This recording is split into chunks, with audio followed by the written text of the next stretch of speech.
The US Constitution. How relevant is it today? Values. What's protected in the American Constitution and why? Uniqueness. Citizens versus overreaching governments. This and more right now.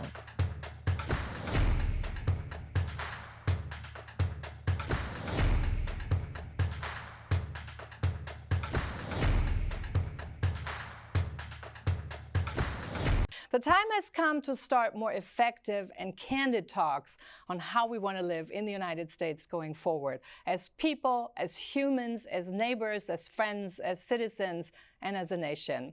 We need to have more open conversations on existential issues. Questions like, how can we transcend the camps of rhetoric and emotional gridlock on the left and the far right, far left, far right, proactively co-create our future, relook at our basics, and return to the very foundation of our country and the truth it actually holds? Seeing the Constitution as an anchor and what it means for you as an individual, as well as the nation as a whole. What role does the Constitution play today? What value does it hold and guard? How are these values actually still relevant for you, for us, for the nation today? And why should we actually all care? Where have we strayed away from the very values the Constitution intended to preserve so we don't fall into the chaos and despotism other countries have gone through? A lot of open questions and taking stock of what is and where we're heading. Good evening. Thanks for joining us for a candid discussion this evening from the heart, for which I'm inviting you at home to join us to continue the dialogue going forward. We really do need more of these dialogues, and one of the big requisites is to overcome our fear of speaking out on what concerns us, what impacts us, and also what moves us. Return to basics and ask ourselves the hard questions. And to that, I'd like to invite you, let's talk about our values and value our own as well as that of our country, courageously, directly from the heart. Because a democracy can only live with active, participating, outspoken citizens who practice the very rights a democracy actually gives you. See, democracy doesn't die from a political leader, not from a Biden and not from a Trump. A democracy dies when citizens are afraid of saying what they believe into someone's face. That is the death of democracy, and it is relevant for America.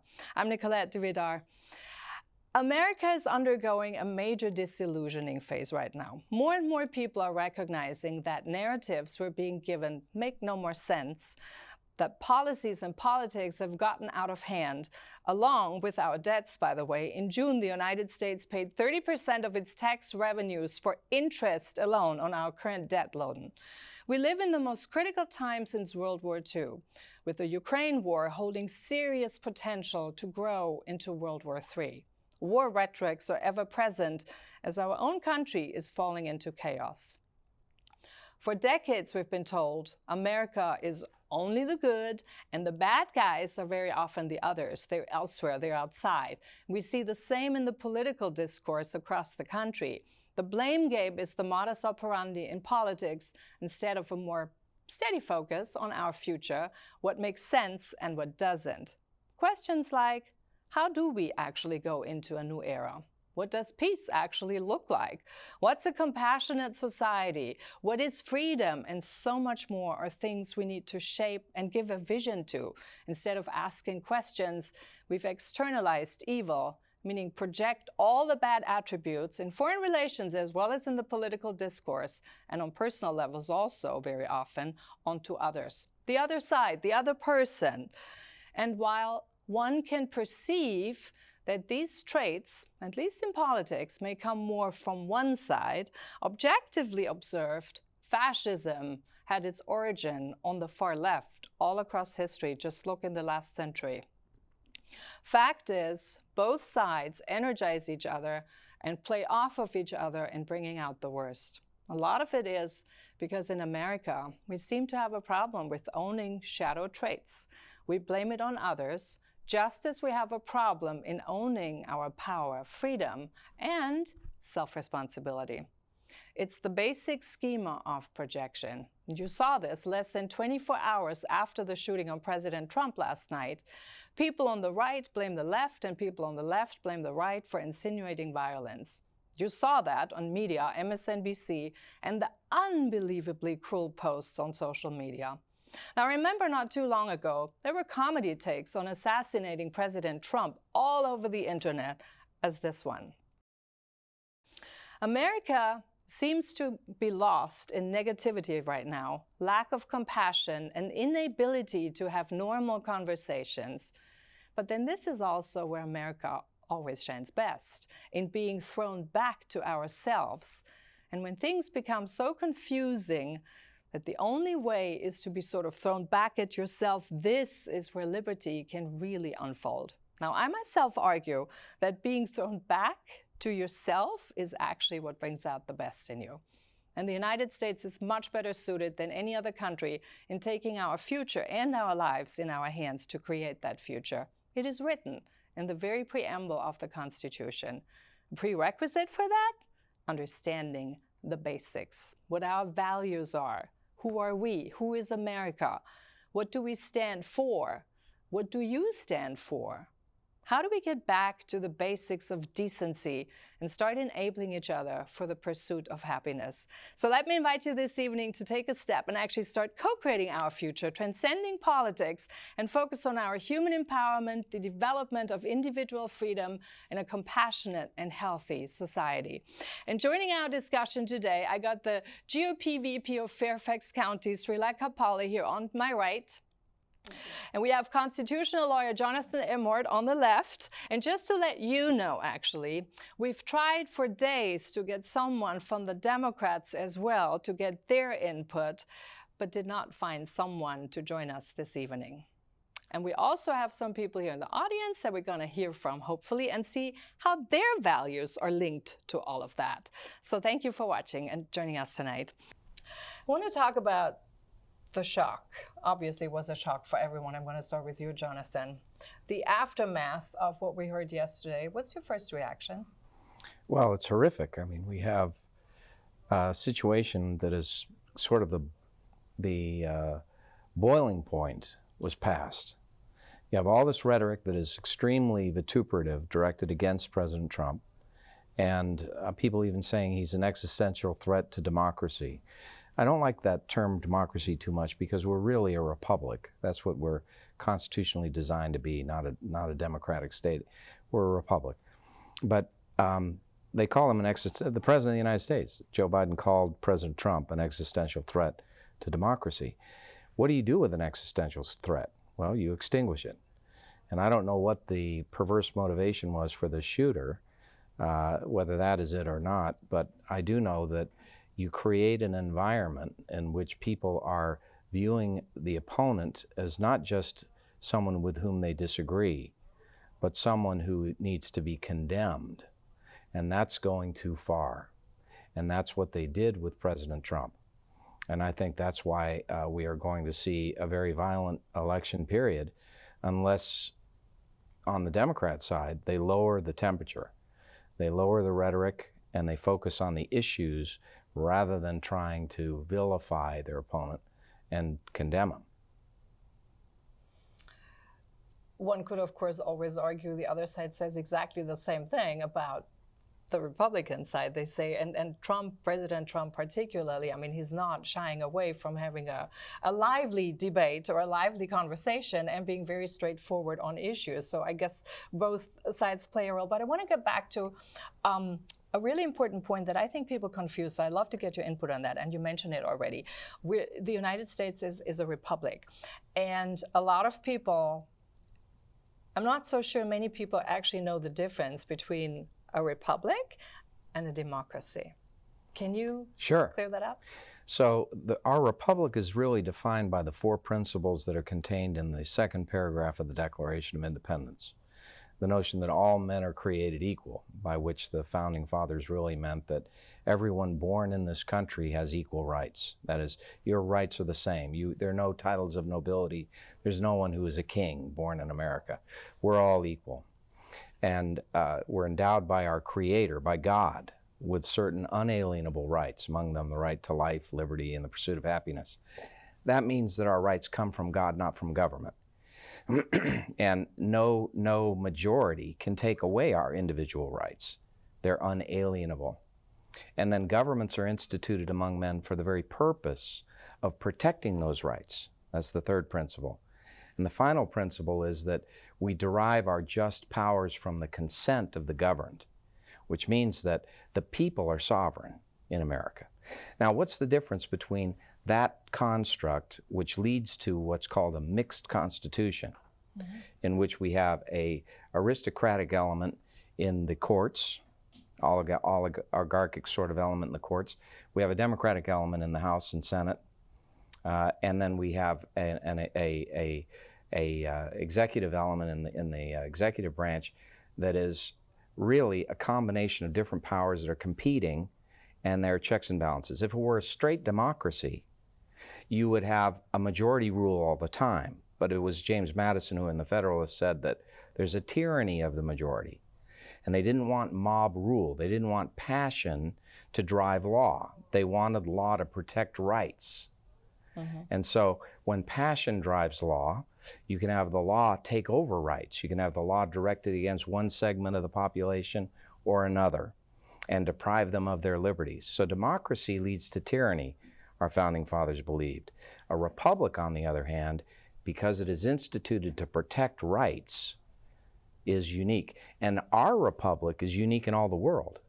There never was before and never since a nation founded on the principle that individual liberty is paramount, that governments are designed, instituted, for the very purpose of protecting individual rights. And so it is that nowhere else on this planet do we have a legal structure in place, based on the Constitution, in which our rights can be protected against the government, where my clients can sue the government and can ultimately prevail in defense of their liberty.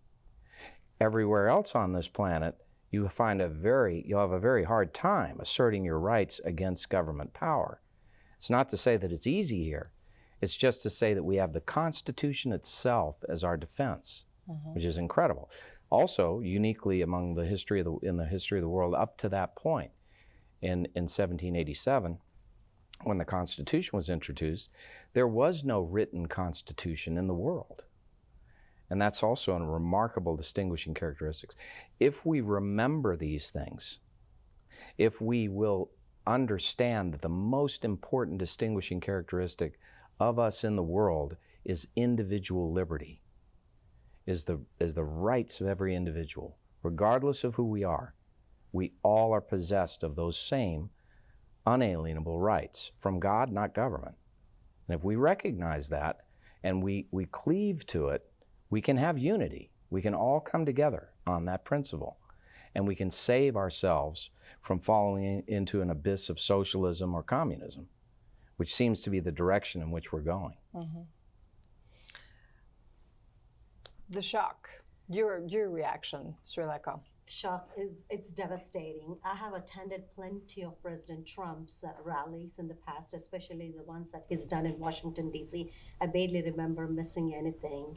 What shook me to core is that when we go through those magnetometer, they do a pretty thorough check.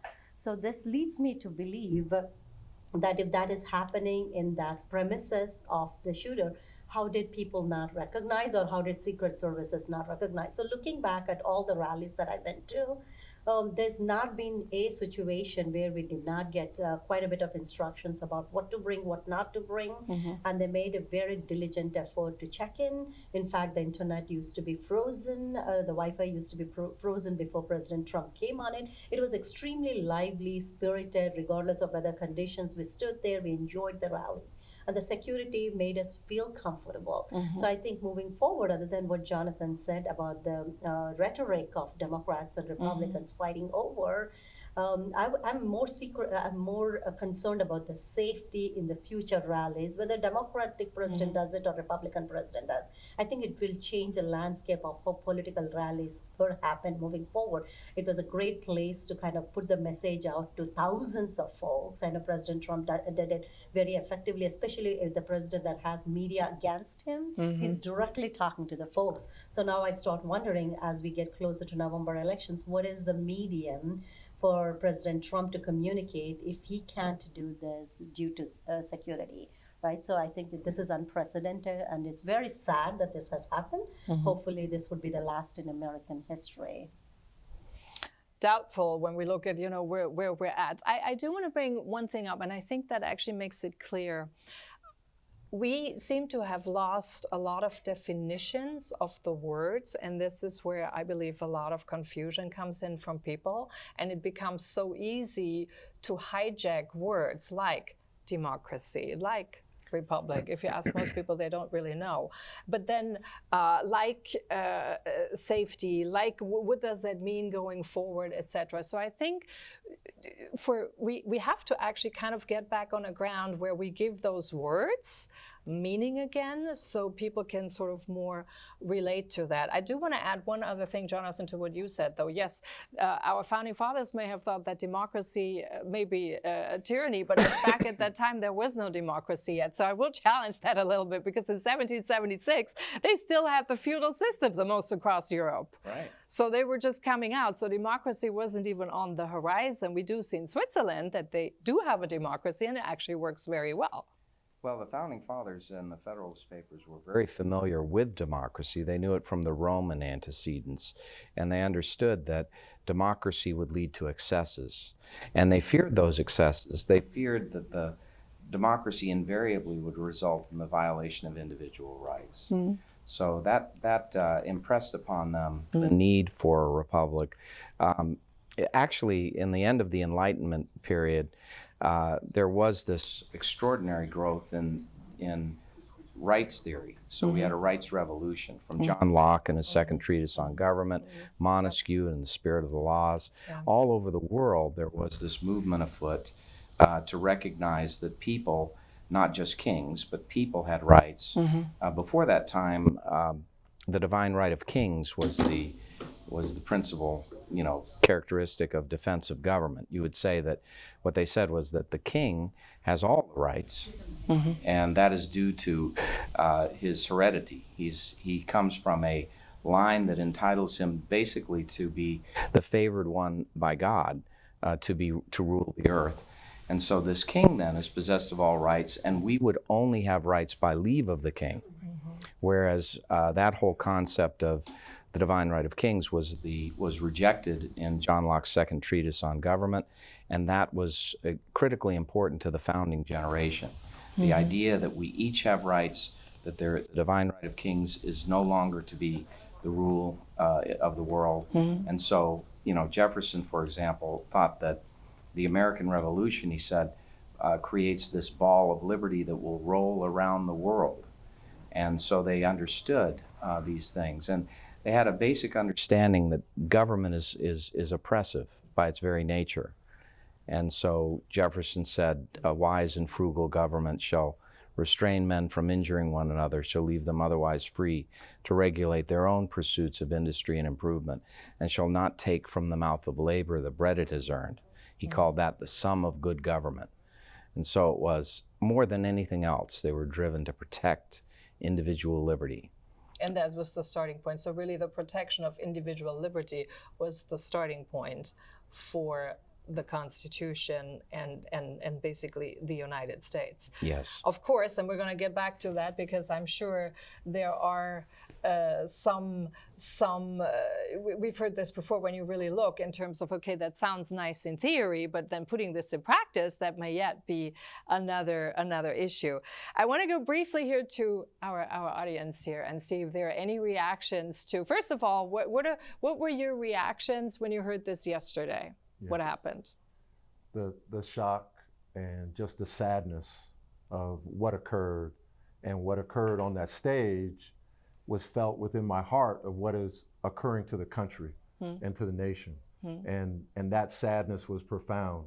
And so now today, with the rhetoric beginning again and trying to point to one side or another, that just increases my sadness because of the rhetoric that's been emphasized.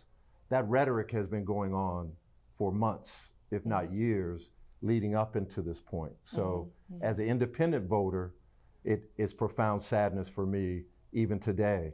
And I hope to progress beyond that. Does democracy, do you, when you think about democracy, what are the first few words that come to mind? How would you classify democracy? Yeah. Freedom and justice. That's my mindset when it comes to this country. Even though I know about the history of what we as a people understand as hypocrisy when it comes to the inalienable rights of the citizens or of those that are born, when we have the history in this country where individuals that were born from the power of God that we believe were not afforded those rights and those protections. So that stays with me, but I am hopeful, and that is something that fuels me going forward, that hope survives. And even today, I'm hopeful that we hear something today in our conversation as we move forward. Anyone else you want to add something to that? I share, the shock. I was, definitely shocked. I work in education, and I think going back, this just to me emphasizes the importance of teaching, continue to teach social sciences and humanities in college, so that people who come from other countries and people who know their rights and understand their rights. But I was very, very saddened that we've gone back to the what should have been, an event that was, a celebration or, turned into something that was a tragedy, and took us back to, Reagan and all the other, times when the presidents were in harm. And so I think it just kind of took us back to, history repeating itself. And, this new generation being brought into, the violence that's going on. Since you're in education, are our kids actually taught the Constitution in school? So, so I teach in technology. So I'm not. Do you know, and on a general? We do. So yeah. So they are. I don't think that I know they're taught it, but I don't think they really have a real understanding of what it is. And where it came from. Exactly. I don't think they understand. That's what I thought. Yeah. That's why we're having this discussion tonight, actually. For that very reason, to also see what values or is the Constitution actually protecting and talking about. And then we're still a work in progress, obviously, going forward, but then also where are our individual values and how does this kind of overlap? Because I think that's something we need to bring more to the forefront in terms of why was the Constitution written in the first place?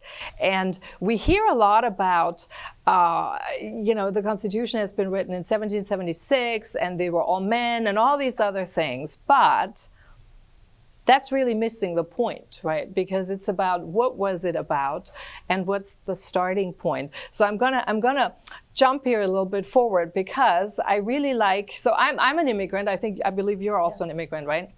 So when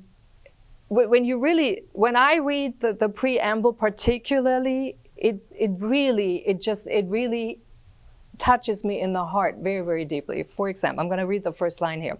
We, the people of the United States, in order to form a more perfect union, establish justice, ensure domestic tranquility, provide for common defense, promote for the general welfare, and secure the blessings of liberty onto ourselves and our posterity. And so on and so on. So I want to unpack this here for a little bit and then go into the various values we're actually talking about. So I know what some people here in the audience are referring to, that one could argue we're not all treated equal. One could argue that equality, even in 2024, has been, some would say it's for everyone, some would say they feel disadvantaged. So it's not quite there. The way I read it, though, is it says in order to form a more perfect union, says to me it's a work in progress. Do I misunderstand that? No, I think, so we have this view that the society that existed in 1776 is sort of locked in time, and we look at it from our present vantage point and say, well, there was slavery at that time. Well, there was, you know, a predisposition to disallow an entire segment of people in the population their rights based on their heritage, that they came from Africa, but actually, to truth be told, the story is quite different.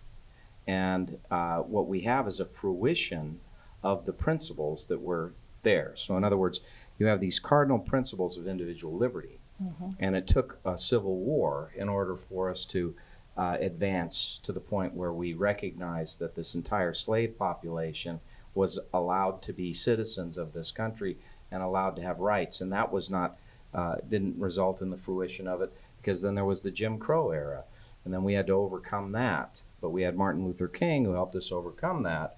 And yet we have this constant progress, which is to expand the inclusion of people within this rights framework, which only existed in America in 1776. So that's a very important thing. But it's also, they've rewritten history. Who's they? And I'm talking about radical leftists in education, for example. So we have the 1619 Project, and we have this whole BLM rewrite of history. And I'll tell you, you want to know the real history, let's just take one example. So you're quite right. At the time that Thomas Jefferson wrote the Declaration of Independence, the language, all men are created equal. So what does the BLM and 1619 Project say about that language? They say, well, it only applies to white propertied males. Well, actually, that's not true. And you know why that's not true? It wasn't true at the time. Because Locke himself used the term men to apply to all people. They derived that from Lockean philosophy. But did Jefferson believe it applied to all people? Well, actually, there was a 168-word paragraph in his original draft of the Declaration of Independence in which he condemned the institution of slavery, not only for black populations, but also for white populations. He didn't use the term, the race term. He condemned the institution of slavery and said that those who were enslaved were denied their unalienable rights. That 168-word paragraph was deleted by Georgia and South Carolina. They insisted on it not being present in the final ratified declaration. But the point is, you don't condemn Thomas Jefferson when the facts themselves suggest that he was fighting for liberty. Now people say, well, he was a slave owner. That's certainly true. George Washington was a slave owner. But they stood for these principles of liberty, and they actually wanted to eliminate slavery in America, but they understood that individually, if it were done, it would create major economic problems for those who were releasing the slaves, and then those who would then take the slaves and enslave them again. So you had to legally abolish slavery. So they included within the ratification of the Constitution, the original Constitution, a provision that would end the fugitive slave trade. And they honored that, and they actually ended it 20 years after ratification of the Constitution. But slavery had become so commonplace in America. Now, another thing that is a misrepresentation of history is that only blacks were enslaved. Now, there were some 4 million blacks enslaved by the time of the Civil War, overwhelming numbers. But there were also tens of thousands of Irish and English individuals in America who were enslaved. And also, it's more complicated than that. So in 1860, a person who was black, Antoine Dubuclet, had 200 black slaves under him, and he had one of the largest cotton plantations in Louisiana. So you have this situation, which is rather odd, in which even at the time of 1619, you had Anthony Johnson, who was a black slave, essentially. He was an indentured servant, and he was working on the Jamestown colony. He was manumitted, freed by his person put him in indenture. And he then acquired 200 acres of Virginia farmland and had some 20 black slaves under him, even though he was black. So in other words, all this idea that somehow the institution of slavery is tied exclusively to one race is not true. It's an abomination. it certainly did tremendous damage to blacks in America. And it did also damage to the entire fabric of liberty, unquestionably. And it set us back. But the genius of America is that even with this scourge, we fought a civil war, we defeated it, we had the Emancipation Proclamation, which freed the slaves in the states in rebellion only. And then we progressed beyond that. And we have, as you point out, we have aspired to this greatness in defense of liberty. We've expanded the scope of liberty to embrace people. The problem with the current movement is that the current popular movement on the left is to replace liberty with state tyranny, with communism, which is what? It's the most outrageous form of slavery in the history of the world, where you have the state enslave everyone in the country, impoverishing them and compelling them to give up their liberty to serve the interests of those with political power. The antithesis of this genius principle of individual liberty. I will say, as someone, I grew up at the border of East and West. I actually grew up along the Iron Curtain, so literally 5 miles from the Iron Curtain in no man's land, where communism was all around us. And I'd seen both. I've seen communism and I've seen capitalism. I think if you ask those people who have seen communism, everybody says, oh, hell no, we actually never want to go back to that time. Because this is terrible. And I've noticed that a lot of people who kind of romanticize communism are usually the ones who've never lived in it. I will say that. But going back to, after what you said, I do want to go to our audience here, particularly what we just heard about the progression, Al, of speaking of the Declaration of Independence and going through the slavery. What is your take on that? It makes me think about July 4th and to understand the great celebration that we have annually, every year. And then to understand that the Statue of Liberty was birthed, that idea was birthed from France wanting to give a gift around celebrating July 4th. It didn't happen actually until 10 years later, maybe 20 years later, when the Statue of Liberty actually came and is where it is today. But that idea was to really emphasize the beauty of America, the strength of America, how Abraham Lincoln and how the country came through and really defeated, what was deemed to be dark and evil throughout the world. So with that torch that really lights the way for people coming into this country and the symbolism within this country, and also to know that Lady Liberty was stepping on the chains and the chains of bondage. And that was diminished somewhat when that was a major focus of why France wanted to accentuate and emphasize what the world sees as America, which is just a champion of the people. And so being the champion of the people, that's why yesterday is so sad for me, because we do want to live up to our ideals. I want to strive individually. I want our country to strive as a country and a nation. So this is what it makes me think about. July 4th, let's continue to strive together to live up to the ideals that Jonathan has so articulated so well in these just few minutes as we've started this discussion. Now, you're a person, though, that sounds like, though, you believe in individual striving forward. Now, when you look at that, there's a concept of self-responsibility with that, right? So you have an inner drive, you believe in the individual creating your own path going forward. That's a value. That's a big value. Do you think when you look around among your peers today and in your workplace, etc., that this is a shared value at this point? Are we still at a point where we actually have this strive, which is what this was written for? It's really the endeavoring towards something. Mm-hmm. Have we lost that? Well, I think it does come back to the education and being aware that we are striving to become the more perfect union, understanding that we're a highway under construction and that there are things that are going to occur along the way. So I like to focus and to remind myself when I look in the mirror, my community, whether it's my fraternity, whether it's those that I work with in the workplace, as far as a fair workplace, to understand that this is something that we're striving for, the American dream.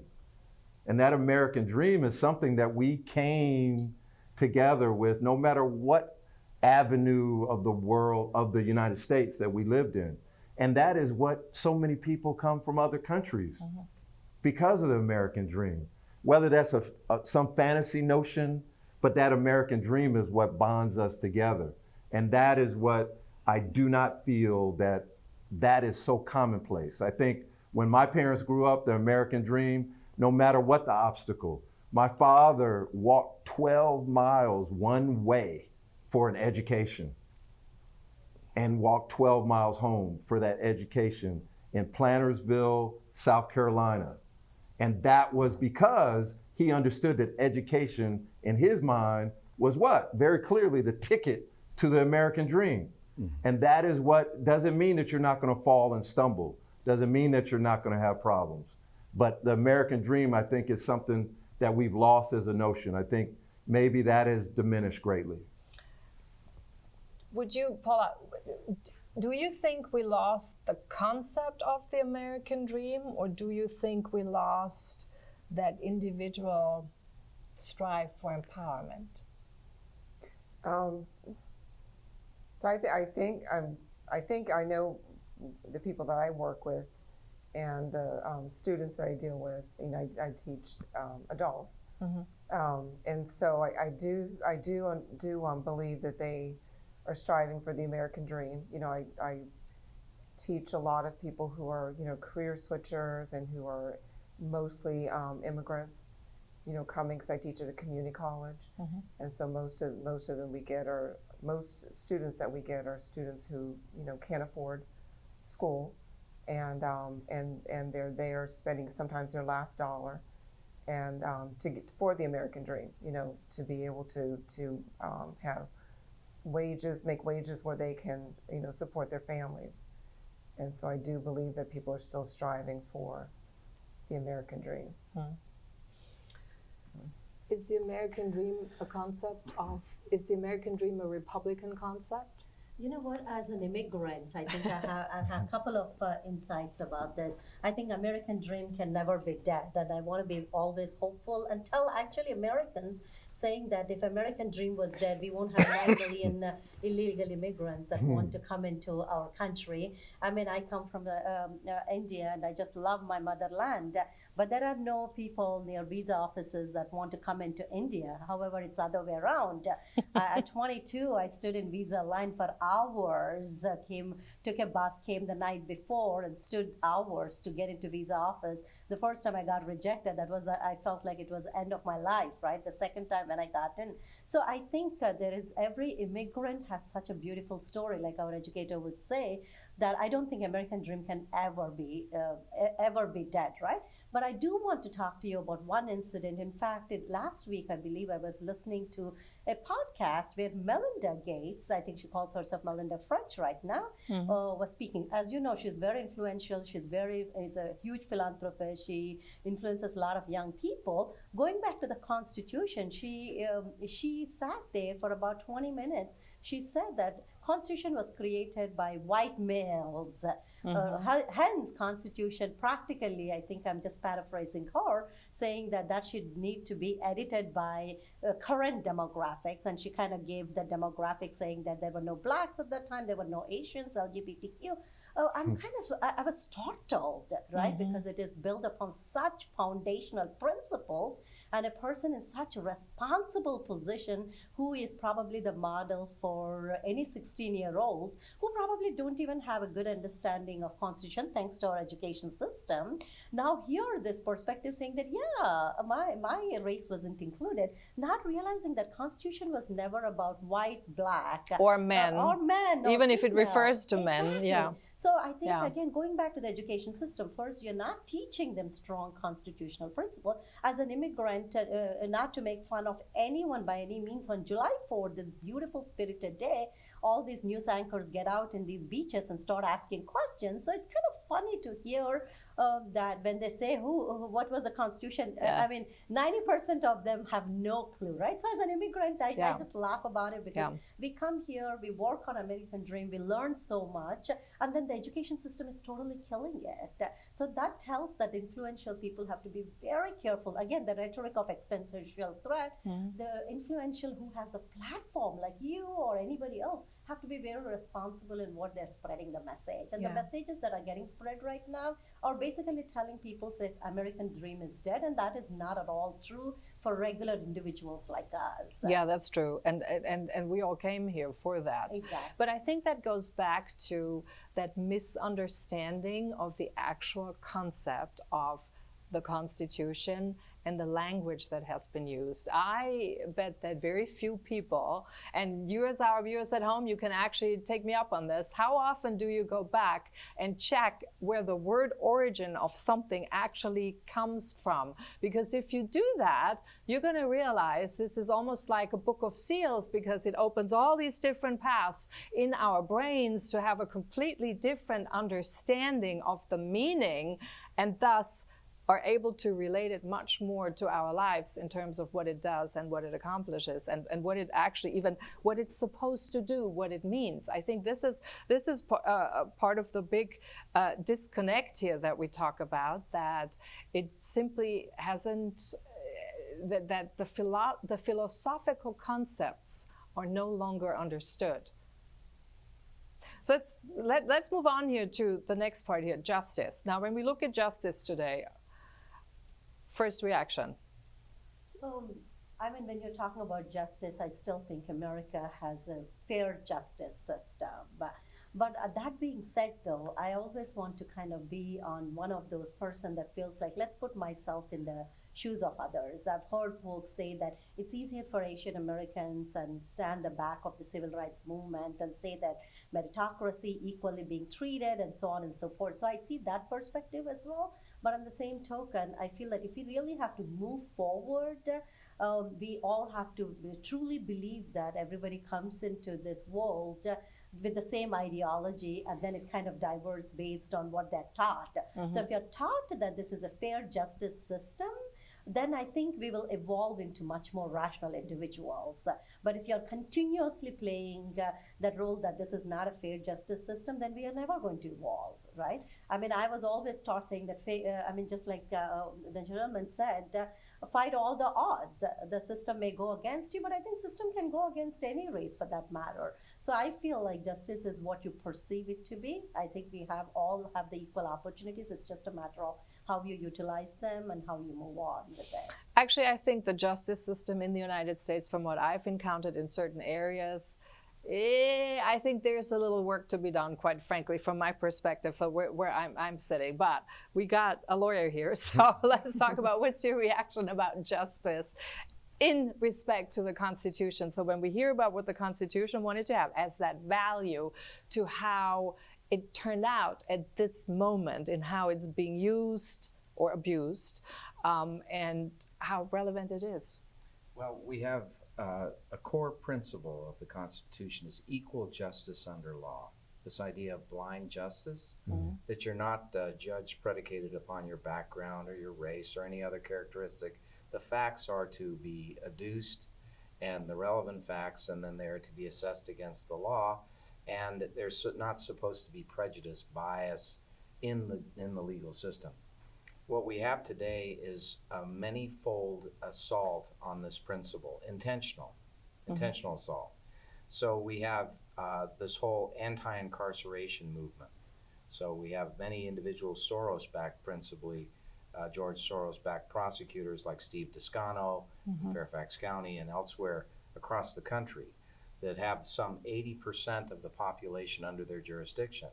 And they are electing not to prosecute sex crimes, and they are electing not to prosecute smash and grab crimes, and they are favoring defunding the police, and they're favoring eliminating cash bail. And all of these things destroy defense for property rights, for liberty, for life. And they enable individuals who commit crime to remain on the streets. This is a huge problem. At the same time, we have this massive bureaucratic state, federal and state. And the bureaucracy has eaten away defenses for our rights. For example, in the bureaucratic state, you don't have a right to a jury trial, even when your liberty or property is taken away. That's a constitutional right deprived routinely by the administrative state. There's a thing called general warrants. These are administrative warrants which allow any amount of discovery by the state against an individual. The Founding Fathers were against that, and the Fourth Amendment prohibits it. Yet in the administrative state, general warrants are the order of the day. The concept of being innocent until you're proven guilty is under assault. In the administrative state, we have the opposite, effectively. Yeah. You're guilty until you prove yourself innocent, and virtually no one can prove themselves innocent. We've seen major changes recently by the Supreme Court, which are reversed this thing called the Chevron doctrine, which gave deference to these kinds of decisions. And we've seen the Supreme Court issue a decision in which it'll allow constitutional challenges to be brought first in federal court rather than have to exhaust what they call administrative remedies. So there are major changes that have taken place because the Supreme Court is going back to the Constitution and defending our rights and defending the original structure of the Constitution. But without question, on the issue of justice, we exist in a society where justice is under assault, and where you as an individual, an innocent victim of crime, for example, cannot reliably count on the justice system to arrest, prosecute, and incarcerate those who cause you injury, whether that's the theft of your property or even the taking of life. And we cannot exist as a society, we cannot persist, and we can't defend our rights to life, liberty, and property unless that changes. The law must always protect our rights. And when it's broken and it doesn't function to do that, we have major problems, because then people, it's an intentional destruction in my view. Because when you destroy rights protections, then you can induce communism, you can invite it in. You can say, oh, you're panicking. Remember, a crisis. You create a crisis by destroying the criminal justice system, and then people in the inner cities and everywhere else, but principally where there's a lot of crime, they're desperate for any kind of order. And what does that lead to? That leads to a police state, that leads to communism, it leads to government writ large taking over everything. When business can't function, when individuals can't be protected. And so, fortunately, the Founding Fathers are so brilliant, they put in the Constitution a Second Amendment, for example. And there are many other provisions of the Constitution where our individual rights exist independent of government to enable us to defend ourselves in the last analysis if all else breaks down. So your Second Amendment right, as it's worded in the Constitution, is not only a right to keep and bear arms, but it's also a right to form a citizen militia. To do what? To protect a free state. What do they mean? They mean a republic.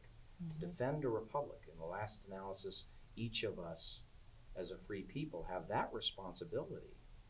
And we're given that extraordinary right in the history of the world, which is that we get to possess weapons, not only to defend our families, not only to ensure that we're protected against crime, but also to defend our own country, a republic, by forming a militia.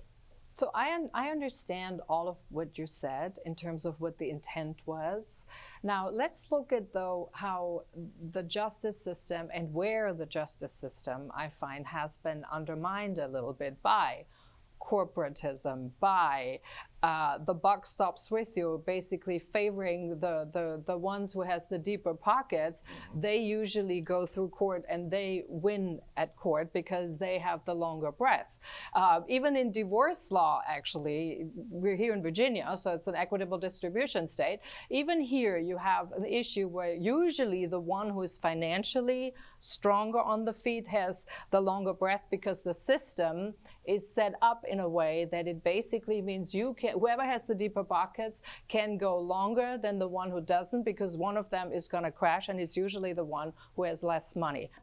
Where did we lose the actual intent from the Constitution to protect that and really have equal justice for all, because equal justice for all to me means that you also have a system in place where you cap some of these costs so that the costs are the same for everyone, and not just keep the ones with the deeper pocket longer in the race to make the other one dead. So this is a very, very good point. So we have in the end of the second New Deal, principally, but really all the way back to the start of the progressive era, but in earnest, the end of the second New Deal, we have the beginnings of a corporatist state. You had Felix Frankfurter, for example, Justice of the Supreme Court, actually was a socialist. People don't recognize that, but if you look at his history, he was a strong progressive, member of the Progressive Party. The Progressive Party platform that he endorsed called for public ownership of the private means of production, essentially a communist state. Now that's rather remarkable, isn't it? But the point that you're making is a very good one, because what we found is this thing called industry capture. So you have all these agencies of the government, over 250 different agencies of the federal government. And those agencies are in large measure effectively co-opted and controlled by the very parties they're supposed to regulate. So you end up with a Food and Drug Administration that approves unsafe drugs, a Food and Drug Administration that's impervious to criticism of unsafe drugs, a whole industry establishment that has put into the population this vaccine, which even the Ninth Circuit has held is not really a vaccine, and has caused massive injury. But we were all told it was safe and effective. We were all given and we have this whole industry complex developed around this endless vaccination system with the COVID vaccine. The point is that destroys individual rights and our republic just as much as the movement to communism does. Communism is more devastating for the whole population, impoverishes everybody, whereas this creates a class of people who are protected from competition. What we're really talking about is this co-optation of government that happens, everything from the Federal Communications Commission to the EPA ultimately, over and over again in our history. Industry gains control over an agency, invariably, because those who are in the agency, where do they go when they leave? They have to go into the industry, or they'll go into education supported by the industry or whatever. So they choose winners and losers, and they choose to protect certain parties' economic interests at the expense of others. This destroys competition. This destroys the functioning of a free enterprise system. This destroys innovation. This makes goods and services cost more because they limit the supply. You have a genius who comes up with a solution to a vexing problem like cancer of one kind or another. He can't get his invention into the marketplace because it costs over $1 billion to get a new drug approved. Why is it $1 billion? Because the FDA has all these barriers to market entry that they put in there to protect the big drug companies from any competition. This is the way it works. And that actually is the very core essence of fascism. It's the merger of corporate and state, which is what most people actually do not understand, because when they hear fascism, you see it all the time over on the internet. They throw around the word fascism and they think fascism is like Hitler did it, like in his brown shoes, basically. You know, you have soldiers in the brown gear and they walk on the street and that's how fascism is. No, that's not how it is. Fascism is exactly what you just described, actually. It's the merger of corporate and state. Yes, and Benito Mussolini, the term fascist is an Italian word. Benito Mussolini created fascism in Italy. And interestingly enough, Rexford Tugwell, who was the brainchild of the first New Deal under Roosevelt, he derived that. He went to Italy. He stayed with Benito Mussolini. He studied fascism, and he was totally enamored with it. The idea that the state could merge with select industry and then drive a future, right? Make that industry wealthy beyond means so long as it fulfilled the state's mission. That whole statist idea, that elitist idea, was brought back to Roosevelt. And Roosevelt endorsed in the first New Deal that approach. That created the NRA, for example. And this resulted in a constitutional crisis. The whole New Deal, first New Deal, was held unconstitutional. which then led Felix Frankfurter to enter the driver's seat instead of Rexford Tugwell, and the idea became more nuanced. We will not effectively take over industry as government through proxies that are in industry. Instead, what we will do is we will create market barriers that will direct industry, and that those who benefit from serving our interests in government will have above market rates of return by the barriers to market entry. So it was yet another way to coerce and cajole the market. And this is the era we live in. This post-Second New Deal era has persisted through every administration, Republican and Democrat. So this is not a party issue. It's not a party issue. It is, but it is very corrupt, it is very abusive, and in the end, it is destroying the opportunity that people have in America. We want an opportunity society. We want everybody to be able to succeed in America in whatever area of talent they have. Right. We don't want them to presume that they can be a brain surgeon simply because they happen to have a certain spot on their skin or have a certain degree of melanoma, or excuse me, not melanoma, but melanin in their skin. No, we want a meritocracy. We want a fair meritocracy. But we want everyone to find their niche where they can benefit other people. We want a society that truly is Adam Smith's notion of free enterprise, which is, and I don't use the term capitalism because that's Marx's term, Karl Marx, and he meant it in a pejorative sense. What we really have is free enterprise, and that's an opportunity society. What we should have is free enterprise. We don't have it. We don't. No, exactly. We do not have it. We in certain limited areas we do, but by and large, what we're talking about is the order of the day, unfortunately. So how do we get out of this? You know what, I also want to, again, Jonathan articulated it, but one thing that I want to add is just like the way you were talking about divorce laws not being equitable, even in Virginia, I talk about political things, right? It's like a candidate could be totally worth it, has a great skill set, has a great policy prescription, and has good intention for the party and the state, but they probably will not be a viable candidate if they don't have the money.